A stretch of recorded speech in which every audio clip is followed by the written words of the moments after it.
9. 9 attended the service at the Cathedral for the Grateful with his owner, Recision. For as long as 9 could remember, Recision had forced him to attend religious services in cathedrals and shrines across all 13 kingdoms. Burning incense bothered the interior lining of 9's nose, and he rubbed at the tip in a futile attempt to clear the aroma out. Recision smacked his heavy hand on top of 9's small one. "Disgusting," Recision muttered. 9's hand stung, and he glared at his owner as soon as Recision turned away. A priest approached one of the high balconies to address the crowd below. "All shall now bow for the proclamation of faith," the voice instructed. Everyone in the cathedral bent their heads and recited the words by heart. "Beginning from the age of the lonely to this unnamed age, angel and demon spawn have lived and walked among us, to judge the worth of our souls upon their mortal death. The fate of one is the fate of all. And because of this truth we live the best we can, so that the spawn will take away our suffering and death, to leave us in blissful peace for all eternity. The fate of one is the fate of all. Acts of cruelty to the spawn inspires fear, for the actions of one can doom the masses to writhe in spiritual agony for the rest of time. The fate of one is the fate of all. Upon this truth we vow to one another to follow the lessons of the archangels and to learn from the mistakes of the archdemons. From Basil the lonely, to be resolute in constitution even when alone. From Lao the divider, to accept that a different path is not always better. From Vantme the conflicted, to make the right choice when facing temptation. From Lalila the fair, to be a light of inspiration for yourself and your neighbors." Depending on the service, priests would add various lessons of different angels and demons at the end, but since this cathedral had altars dedicated to the first 4 archspawn, they only referred to those teachings.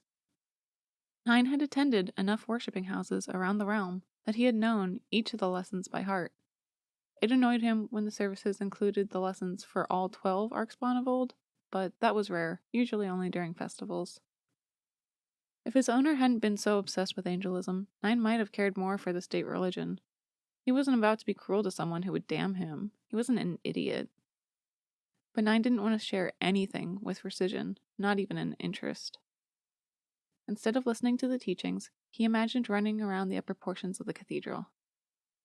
"The floating walkways would be dangerous to jump between, but with a sword and a sidekick, we would steal the treasure of the priests and escape, even if 50 of them were chasing us. After my trusty sidekick and I had dashed all around the various levels, narrowly avoiding capture, numerous times, we would escape through one of the massive stained glass windows. The window would shatter around us, glass flying everywhere, but we would land safely on one of the limestone castle's balconies, trading an escape from priests for regional guards." As 9 imagined climbing the great towers, Recision forced his head down. It was time for another bowing session in the service, and 9 was the only one looking upwards. If it hadn't been silent, 9 would have grumbled about the forceful jerk, but he said nothing. If Recision heard him disrupting a service, his owner would bring out his thickest leather belt as soon as they were alone. A priestess announced a time to reflect on the stories and lectures given throughout the service, but 9 used the pause to pray instead. He didn't pray to any particular angel or archangel, but rather to all of them. His prayers were always the same. He wished for freedom from Recision. He knew the deceased spawn would never answer his prayers, but he prayed nonetheless. The moment passed, followed by the closing remarks of a priestess who introduced herself as Faith. Her long gray hair draped down to her legs and possibly even to her knees, but 9 couldn't see behind her white robes. She reiterated a point about one of the scripture's passages before changing subjects. Her hesitation to read a script caught 9's attention. "High King Panite has instructed us to deliver a message. He recognizes the word of Rysig attacks in the north may have reached us here. Rysiglai may be pursuing spawns specifically to instill suffering among them, intending to damn us all in the afterlife. Already there have been attacks on multiple towns, including Figori, our beloved Asiel's birthplace.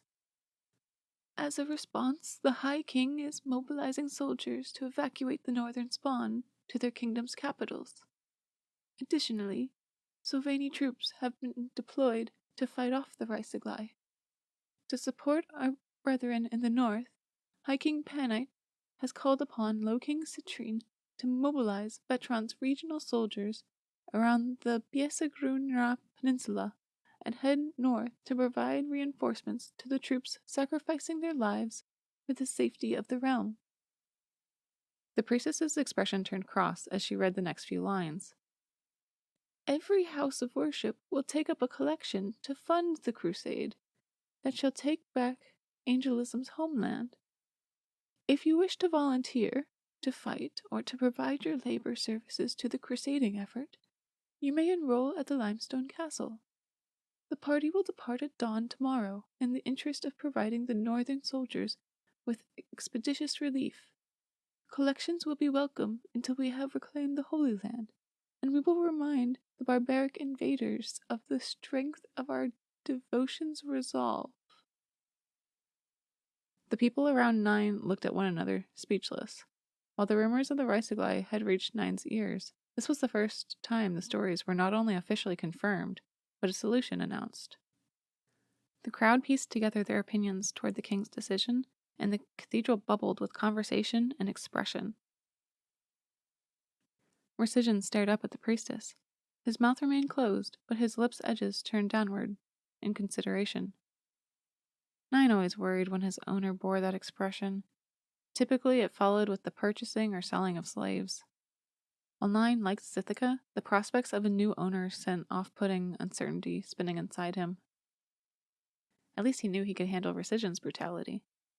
A new owner would mean a new set of rules for Nine to inevitably break, and potentially harsher punishments to face. After the service, his owner led him through the bright streets.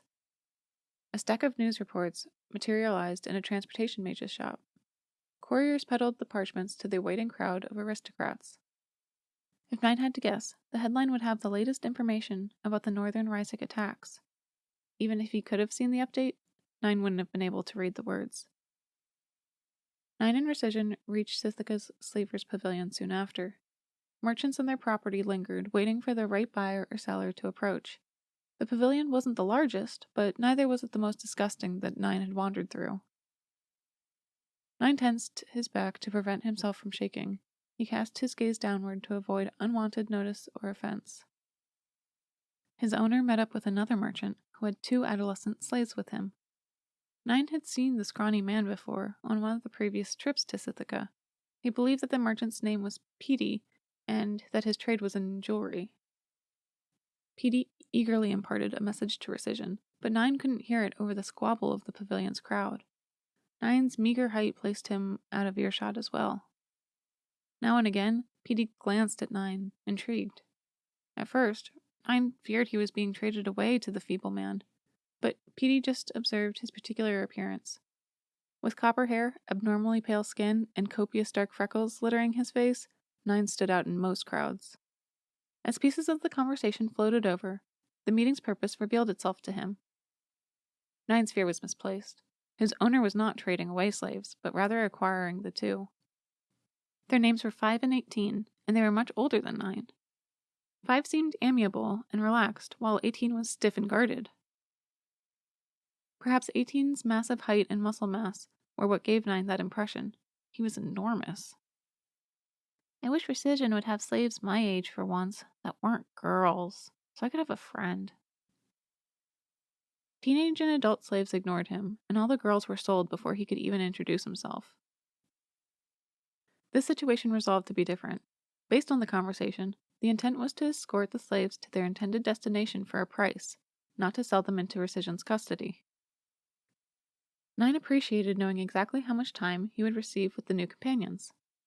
Often, Nine would be in the midst of kindling a new relationship just as Recision sold them off. "When can I expect these 2 in their new posts?" Petey questioned. "I have business here in Sithica, but I'll pick them up from your shop tomorrow before first sunrise to leave with the crusade party. However long it takes for the soldiers, it'll take me. It'll make for safer passage. No common footpad would dare attack such a large company." It wasn't uncommon for Nine and his owner to only stay in a given city for a short time.